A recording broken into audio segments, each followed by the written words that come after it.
Buen día, compañeros, doctora Coto. El día de hoy estamos en la clínica Da Vinci con el doctor Delfín Barquero, el cual nos permitió estos minutos para poder realizar nuestras consultas con respecto a los temas perio, prosto y endo. Doctor, muchísimas gracias por el espacio. Claro. Cuéntanos más o menos un resumen de su experiencia, ¿verdad? Que sabemos que tiene pues bastante, ¿verdad? El doctor Delfín se ha caracterizado por tener diferentes trabajos, pero sin embargo cuéntanos un poquito la experiencia. Mira, yo empecé a estudiar odonto en el año 96. Ustedes yo creo que ni estaban en kinder. Yo sí. En 1996 empecé odontología general. En el 2002 me graduó ya de odontólogo y a partir de ahí en el 2002 hasta el 2007 me quedé haciendo no, mentira, vamos a ver, fue puchis, que un montón de tiempo. En el 2000, vamos a ver, 2000, cuarto año lo hice en el 2000, 2001, 2002. Me graduó de general en el 2002. Luego empiezo un estudio de pasantía de prosto y luego ya en el 2007 termino ya toda la parte académica, ya como prostodoncista. Al final estuve 11 años en la U seguidos, gracias al apoyo de mi familia, obviamente. Y a partir de ahí, pues me di cuenta que un título, y eso se los digo de una vez, los títulos les da licencia para trabajar, pero no necesariamente les dice que tienen que dejar de estudiar, porque yo les puedo decir que he aprendido más posgraduado que en la época de la carrera, porque la odontología se mueve muy rápido. Ahora hasta ya tenemos que saber impresión, como ustedes vieron ahora, impresión 3D, cuestiones de computación digital.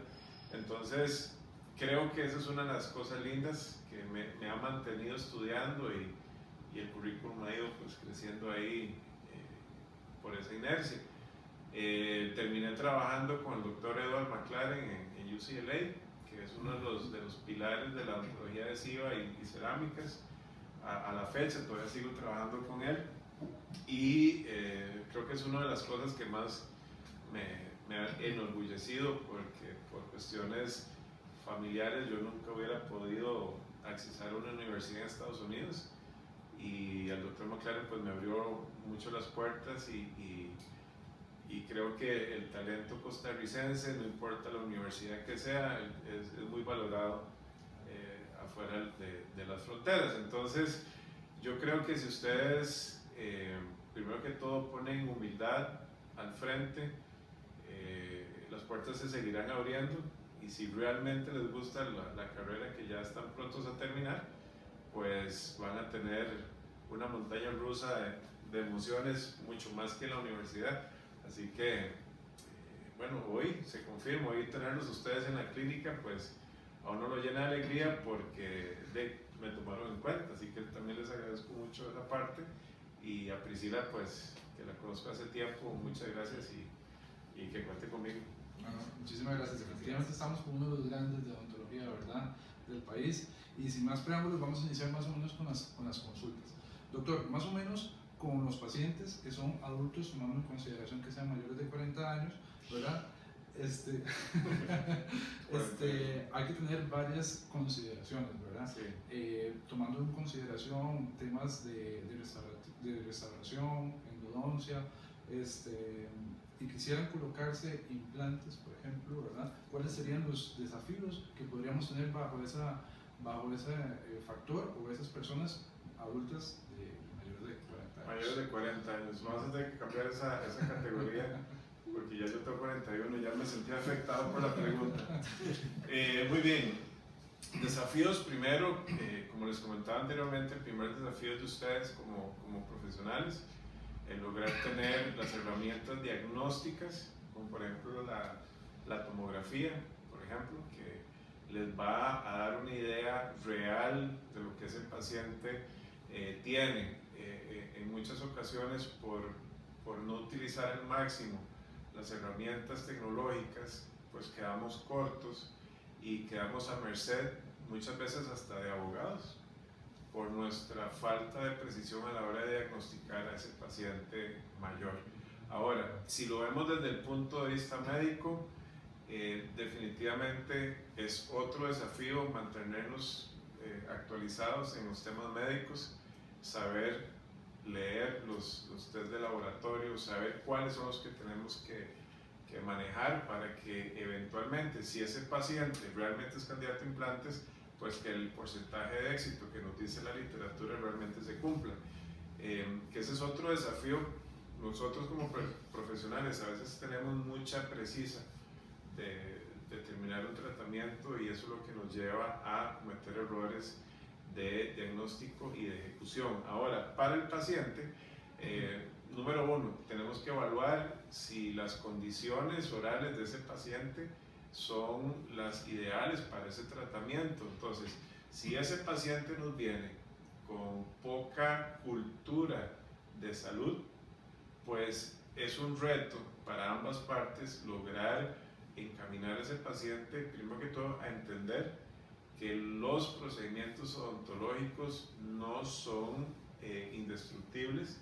Nuestros tratamientos dependen absolutamente del cuidado diario, ni siquiera son las limpiezas que hacemos cada 6 meses, es el control, por ejemplo, si vamos a hacer coronas, carillas, etcétera, que el paciente entienda que el manejo de los pH, de las acideces, que por qué las bacterias producen ácido, que el ácido porque es que diluye los...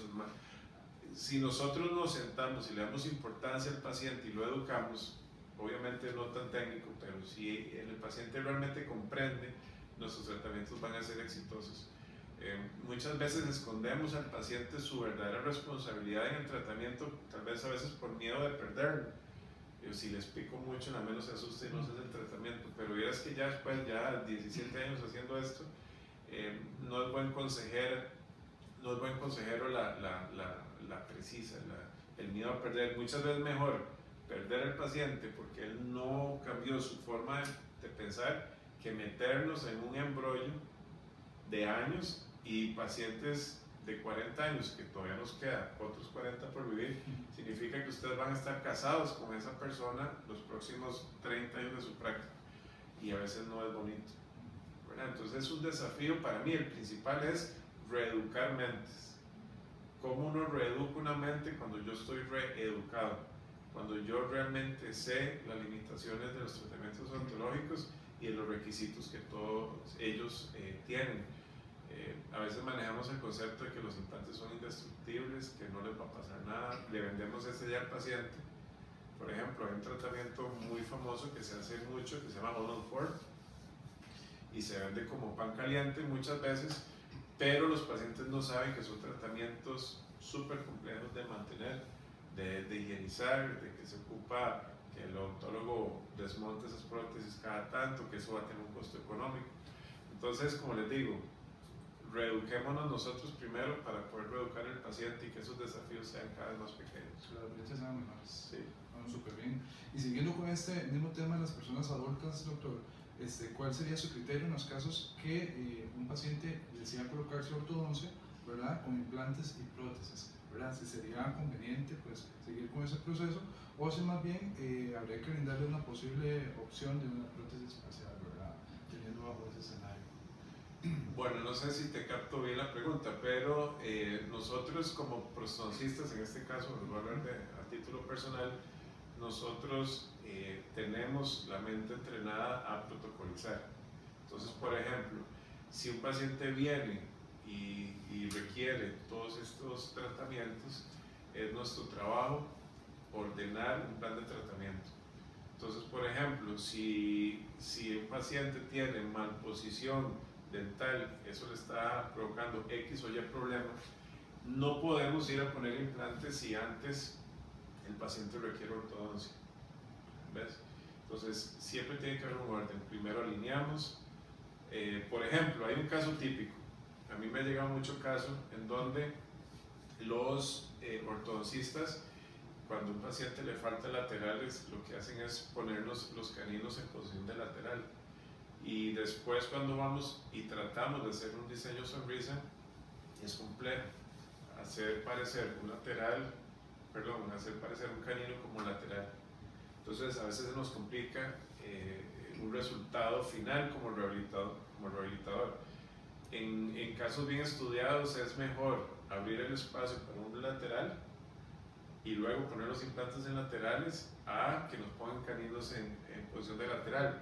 Eventualmente el caso evoluciona mejor. Entonces, si te comprendí bien la pregunta, sí, esos tratamientos pueden ser viables, y si ustedes consideran que un adulto de 40 años, como yo, va a querer usar una prótesis parcial removible por los próximos 40, no tiene sentido, ¿verdad? Entonces, yo prefiero que si yo me tengo que hacer algo, yo soy ese paciente, que hagan lo posible para que yo tenga mi dentición fija, de alguna manera, de carillas, coronas, implantes, a tener que estarme quitando un dispositivo.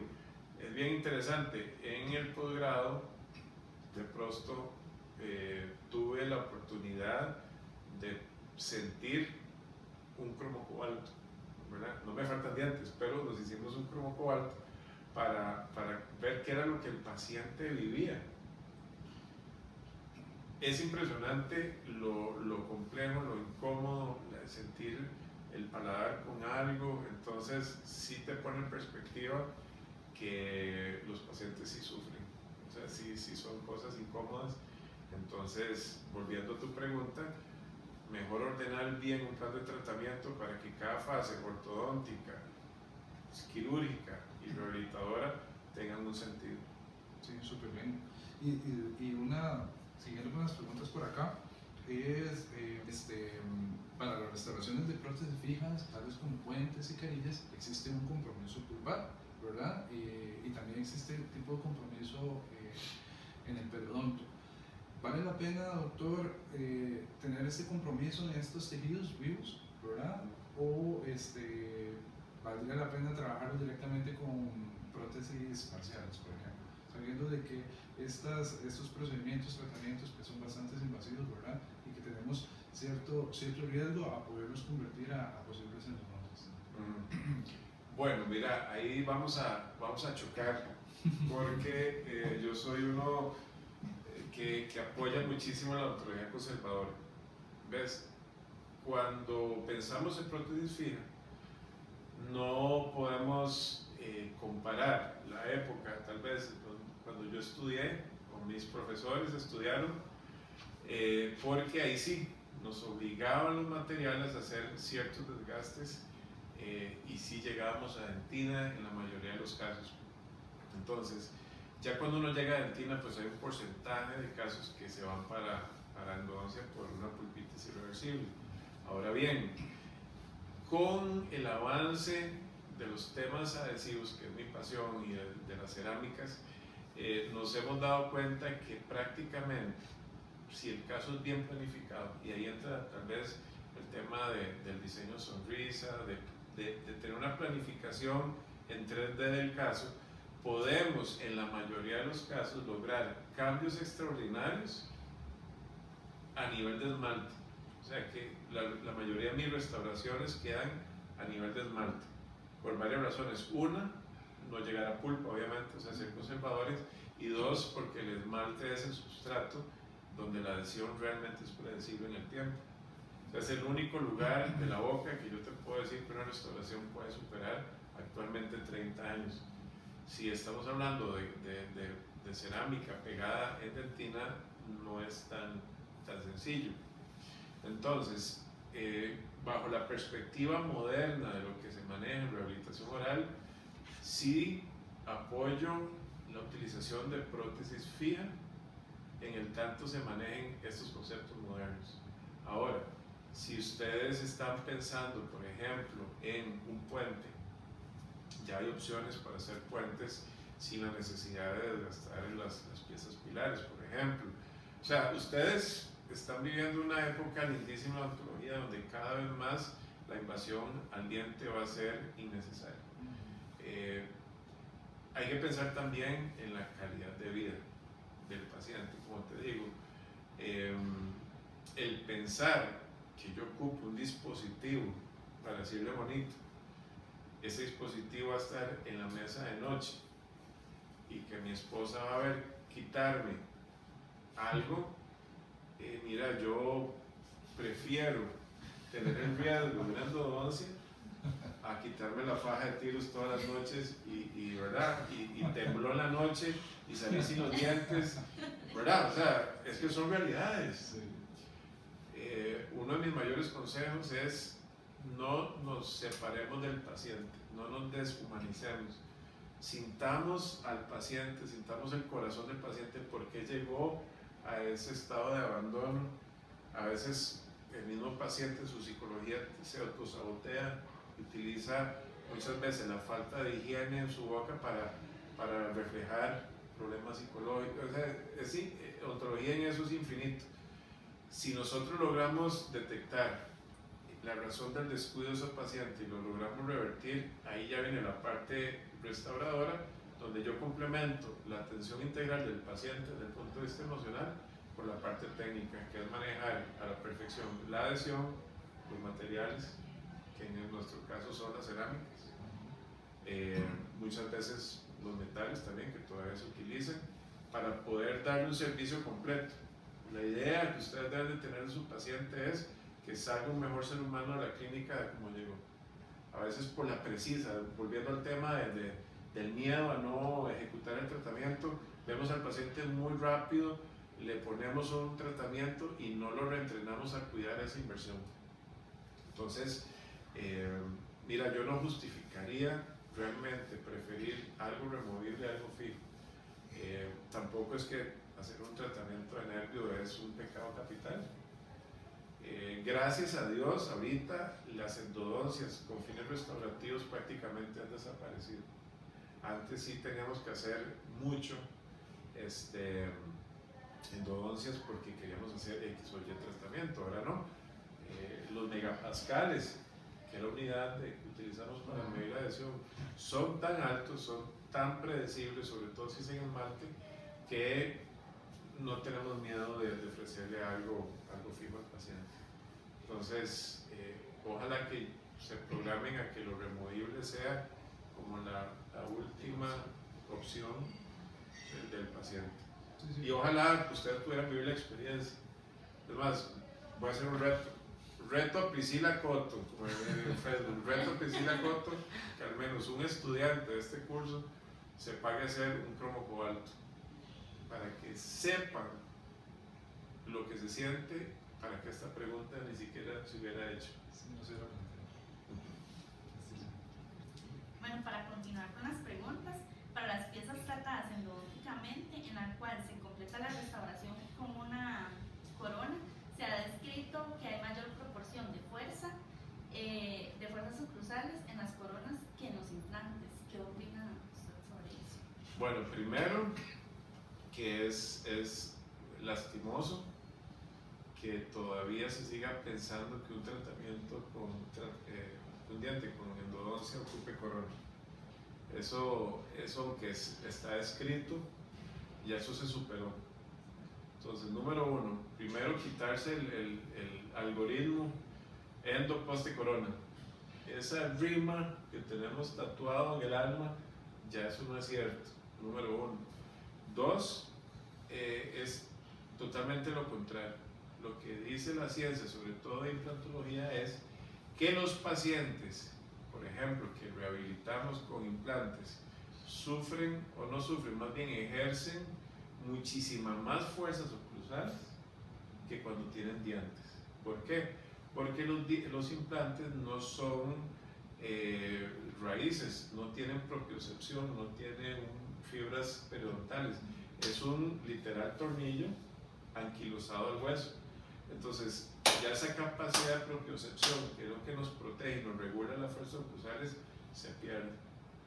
Entonces, al paciente con implantes, más bien hay que decirle y explicarle que calma, ¿verdad? Porque es muy común ver, sobre todo en pacientes con rehabilitaciones completas sobre implantes, fuerzas subcruzales muy intensas.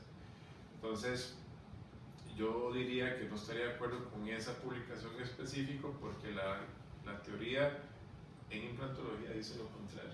No hay propiocepción, no hay ningún control sobre la fuerza. ¿Considera usted que una pieza que presenta tratamiento endodóntico en un periodonto leve, En un periodonto leve. levemente enfermo, colocar una corona metal porcelana sería ideal para mantener la integridad y el refuerzo de una pieza comparado a una IMAX o una silicona o otro material? No tiene, mira, sinceramente no tiene, o sea, la relación de los factores que me estás dando no tiene lógica. ¿Por qué? Porque primero, la pregunta está relacionando periodonto, o sea, cierto grado de pérdida de hueso, con tipos de restauración. Yo te podría relacionar, por ejemplo, que si un paciente tiene tendencia a tener recesiones, deberíamos utilizar un material libre de metal para que no se expongan ciertas tonalidades gris que podría tener una corona de metal cerámica mal diseñada. O sea, una corona bien diseñada de metal cerámica no tiene por qué traducir ese color grisáceo. Pero bueno, digamos que ahí sí yo podría decirte, bueno, IMAX, zirconia, básicamente me movería ahí. Ahora, ninguna corona realmente refuerza un diente. Una corona mal diseñada o excesivamente preparada más bien está quitando estructuras del diente que le cambian el comportamiento de flexión a ese diente. ¿Ves? Entonces, la ontología moderna nos dice que uno hace una corona, ojo lo que les voy a decir, uno hace una corona solo cuando el paciente ya viene con una corona que hay que cambiar. A ese nivel de seguridad tenemos ahora en adhesión y en materiales dentales. Todos nuestros materiales, ya sea IMAX o circonio, o es que IMAX es una marca comercial, hablemos de disilicato de litio, son lo suficientemente predecibles para nosotros simplemente reponer lo que el diente ha perdido. Digamos, si se pierde una cúspide palatina superior de la 1 a 6, porque tenía una amalgama MOD, se quebró la parte de atrás de la molar. Ojo la lógica de nosotros los dentistas, históricamente, eso ocupa una corona. Entonces, ¿qué pasa? Agarramos la broca y desgastamos la cúspide que quedó. Cada vez, o sea, terminamos con unos palitos. Entonces, ¿qué nos obliga a hacer la endodoncia? Y hacer un poste. ¿Dónde estuvo el refuerzo? Más bien le quité la vitalidad. Entonces, para eso están las incrustaciones. Si ustedes manejan bien un buen dique puesto, un buen sistema adhesivo y una buena cerámica, usted le puede pegar esa mitad del diente sin problema. ¿Ves? Exactamente. Entonces, el concepto de que una corona refuerza es mentira. Ahora, si por ejemplo, vamos a ver, una justificación de una corona, vos sabes que ya cuesta pensar en un indique, esto va para corona, ya cuesta. Y esa es una de las cosas que el doctor McLaren más me enseñó.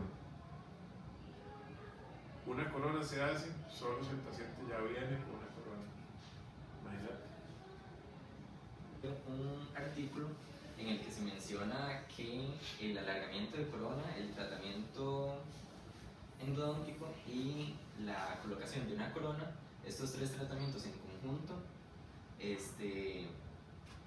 pueden disminuir la salud bucal del paciente. ¿Esto por qué podría ser o cómo se podría evitar que esto perjudique al paciente? Si vos unís, ¿qué? Alargamiento de corona, tratamiento endodóntico y una colocación de corona. Es que volvemos a tu pregunta de los tratamientos.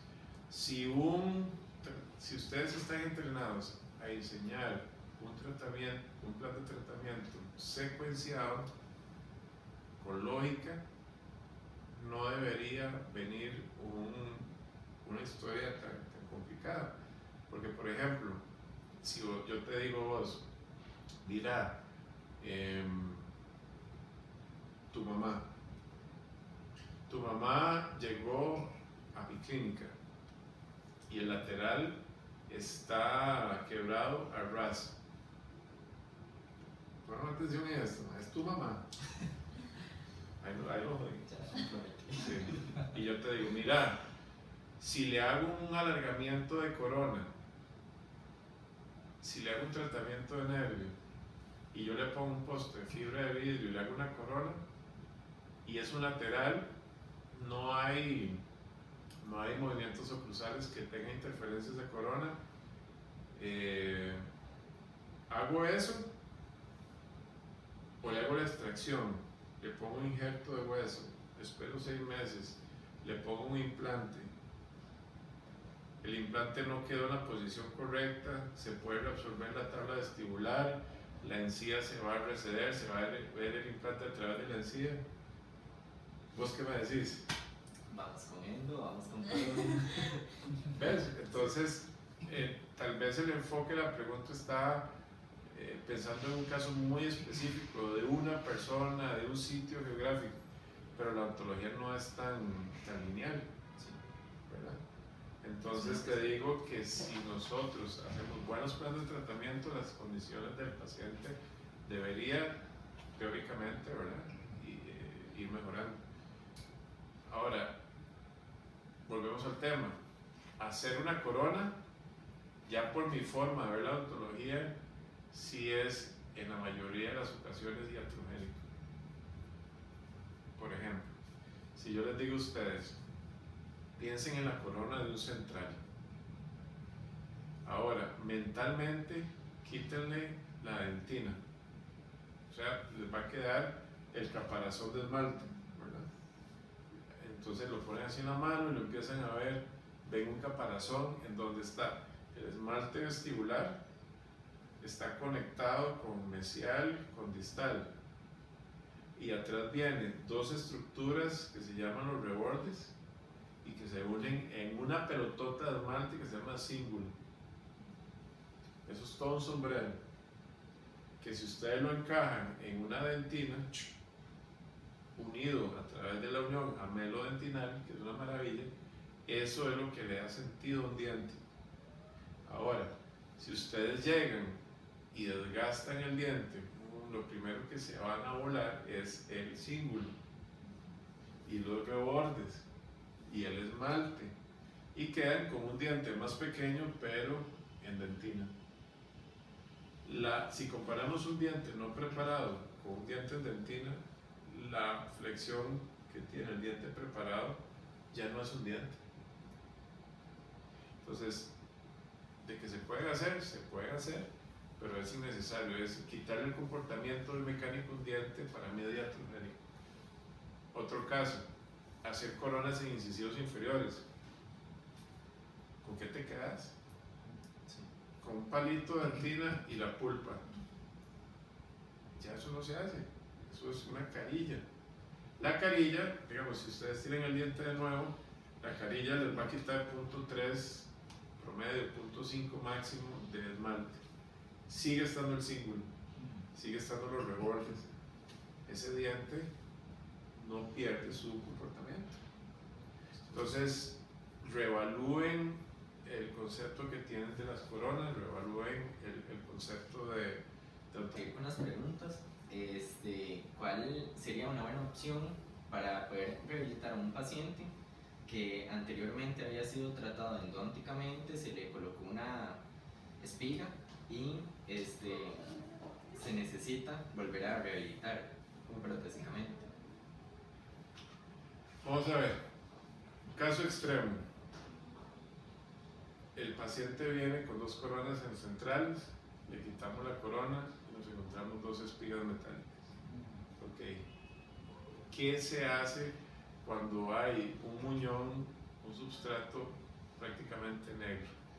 Ahí es donde tenemos que empezar a ver si hay filtración en la espiga, si no hay filtración en la espiga, si la raíz se le observa, por eso hay que trabajar con magnificación. Si tiene cracks, digamos que todo eso está bien, no hay ningún problema. Ahora tenemos otro problema, que es cómo hacer una restauración estética, libre de metal y que no se vean grises. Ese es el reto. Entonces, lo que yo hago es que repreparo el muñón, la espiga metálica. Nunca le ofrezco al paciente la remoción de las espigas, nunca, a menos de que con detector de caries veamos que hay filtración, ¿verdad? Porque podría ser. Pero si la espiga se ve bien, yo nunca la voy a poner a quitarse, porque ahí es donde podemos más bien causar una fractura radicular y ahí sí la mandamos a implantes anteriores que tienen otro mundo de complejidades y de riesgos. Entonces, ahorita lo que se maneja es arenamos el metal de la espiga, le vamos a colocar un primer para metal, que en su mayoría es un primer que se llama MDP, se le coloca un adhesivo y a eso le vamos a colocar un, ¿cómo se llama? Un opacador. Un opacador, ahora se los puedo enseñar. Es un opacador que es de dos botellas. Ustedes las mezclan. ¿Por qué? Porque es tan opaco que, aunque es fotocurable, la marca comercial prefiere que haya también un curado químico por si acaso la luz no llegó a pasar. Entonces ustedes tapan el metal, ya no se va a ver gris, pero tampoco es un color de diente. Entonces sobre eso, lo que ustedes van a hacer es una resina. Entonces digamos, si el caso es un 1M2 en todo, o más bien veámoslo con colores Vita clásico, que es un B1. Entonces usted le hace a los frentes de esa espiga, le hace una resina B1. Sobre eso toman impresión y ustedes le tienen que decir al técnico siempre de qué color es el muñón y ojalá con foto, para que cuando vengan las coronas el técnico ya haya hecho una estrategia de colocación de porcelana para que se mimetice con el resto del caso. Entonces sí hay sus tips ahí, pero no veo ningún problema para rehabilitarlo, en el tanto no sea una espiga que el paciente se ha recementado varias veces, porque también llegan pacientes con la espiga, una corona en la mano, con la espiga. Dice, doctor, ¿usted me podría volver a pegar esto? Esa espiga, esa raíz está contaminada, ahí hay que hacer una endodoncia, ¿verdad? Solo por una emergencia, un domingo, un 24 de diciembre, yo le volviera a recementar, pero no debería ser nuestra forma de verlo. Doc, y siguiendo con el mismo tema de la espiga, ¿qué sucedería si llega el paciente con la corona en buen estado y todo, pero ha tenido retracción gingival? ¿Y se le ve negro? Sí. Bueno, ahí depende, porque aunque la corona no esté fallando por cuestiones de filtración, está fallando por el tema estético. Entonces, hay dos formas de hacerlo. Una, digamos que no es la ideal. Ahorita manejamos mucho encías rosadas, resinas de encías rosadas, que podría ayudarnos a disimular. Pero lo ideal ahí sería quitar la corona y repreparar y poder esconder ese margen gingival y hacer una corona nueva. Pero una solución ideal o muy conservadora sería ponerle resina rosada, pero tienden a verse un poco artificiales. Hay que jugar un poquito y sí les recomiendo que si quieren comprar resinas rosadas, compren todos los tonos que le ofrezca el fabricante, porque a veces hay que mezclar colores para lograr algo. Pero si no lo quieren hacer así, definitivamente hay que cambiar la corona y repreparar. Doc, y en el caso de cuando hay que rehabilitar a un paciente, lo hay que mandar a tratamiento de periodoncia y se sabe que pues con el raspado y alisado muchas veces las papilas interdentales y el margen gingival pues se va a ver afectado. ¿Cómo se podría rehabilitar correctamente si ya el paciente anteriormente había tenido carillas o coronas y qué opciones se le podrían brindar? Buena pregunta, hermano. Ok, déjame ver si te entiendo. El paciente lo mandaste a perio Correcto. y después le vas a hacer algo. Después se le podría hacer algo, pero el paciente ya tiene su tratamiento de carillas o coronas. No, es que por eso, depende. Si es un caso nuevo que vos recibís y en tu plan de tratamiento vos decís, antes de hacer carillas o lo que vayas a hacer, ocupa perio, Sí. vos podés intervenir ese paciente a veces hasta 8 semanas después de la última intervención de encía, para que ella ya se haya estabilizado en la posición y que puedas determinar los márgenes de tu restauración bien. ¿Okay? Si lo haces antes, corres el riesgo de que la encía siga modificándose y te exponga a tu tratamiento. Ahora, si ya viene con restauraciones, se hizo periodoncia, porque si vos me pones a escoger periodoncia sobre carillas, la periodoncia hay que hacerla, ¿verdad?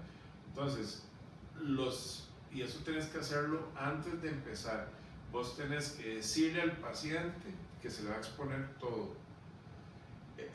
Y eso se los digo por lo siguiente: el paciente podría decirles a ustedes que es culpa de su tratamiento de periodoncia que ahora todo se le ve. Quedan ellos expuestos. Exacto, pero, y tiene razón, fue por la periodoncia, pero es que no se puede evitar. Entonces, lo que les quiero decir es, informen al paciente lo que va a pasar. Si no pasa, ustedes quedaron como los mejores periodoncistas del mundo porque no pasó. Pero si pasa, ya me había dicho. Porque se ve mucho que el paciente dice, no, me tenés que pagar todo nuevo porque yo acabo de pagar esto y se me expuso y se me ve todo. Y lastimosamente, ante un abogado, es muy probable que ganen ellos. Entonces, si ustedes le dicen, ok, señor fulanito de tal, usted por cochinín va para periodoncia y los riesgos son que se le suban las encías y que el tratamiento que tiene se le va a ver. Ok, ya él me dijo. Sí, Y lo digo, a veces no pasa y ustedes vio, como lo hicimos de bien, que se le expusieron, entonces ustedes quedan en mejor posición. Entonces yo creo que todo informado antes del tratamiento es conocimiento, y lo que decimos después del problema es excusa. Y bueno, yo creo que esas serían las preguntas, ¿verdad? Okay. Sí, más bien, muchísimas gracias, doctor. Buenísimo. Al doctor Sí. Bell, como dicen. Definitivamente ese espacio, el tiempo, pues, fue muy enriquecedor. Ahora pues nos toca a nosotros, ¿verdad?, poner manos a la obra, ¿verdad? Sí. Y esa información que usted nos dio, pues, nos queda, la verdad, O sea, el conocimiento que nos ha transmitido, su experiencia y pues solo venir y conocer toda la última tecnología que el doctor tiene en sus consultorios, pues es súper enriquecedor para... Y que se emocionen, Sí. se emocionen a lo que vienen, ¿verdad? La ontología es chivísima. Yo sigo siendo un niño porque cuando yo estaba en adolescencia yo era un gamer. Yo pasaba clavado en la computadora y no he cambiado, solo que ahora pues es trabajo, pero me dan ganas de venir a trabajar todos los días a pesar de que ya llevo 17 años en esto. Y si ustedes logran encontrar esa puertita que les apasione, van a ser felices el resto de su carrera, y eso es algo también importante que les quiero decir. A pesar de que mi pasión es prosto y odontología, eso es una pequeña partecita de lo que es ser persona. La profesión les va a dar simplemente las herramientas para que formen el resto de partes, para los que quieran tener familia, que tengan familia, que tengan sus hobbies, que tengan su vida espiritual, etc. Cuando ustedes logran eso completo, es que ya se pueden considerar exitosos. Nada hacen haciendo millones de dólares en la clínica dental si van a la casa no tienen lo más importante. Así que para mantener todo ese estrés, porque la odontología es bien estresante, se ocupa una base que la parte espiritual, y para mí es vital esa parte. Y en mi caso yo veo a un diente como una creación divina, como dice Pascal Mañé dice eso, un diente es celestialmente diseñado, por eso me da lástima desgastarlo, por eso estudié adhesión. Entonces eso es otro enfoque distinto a la población.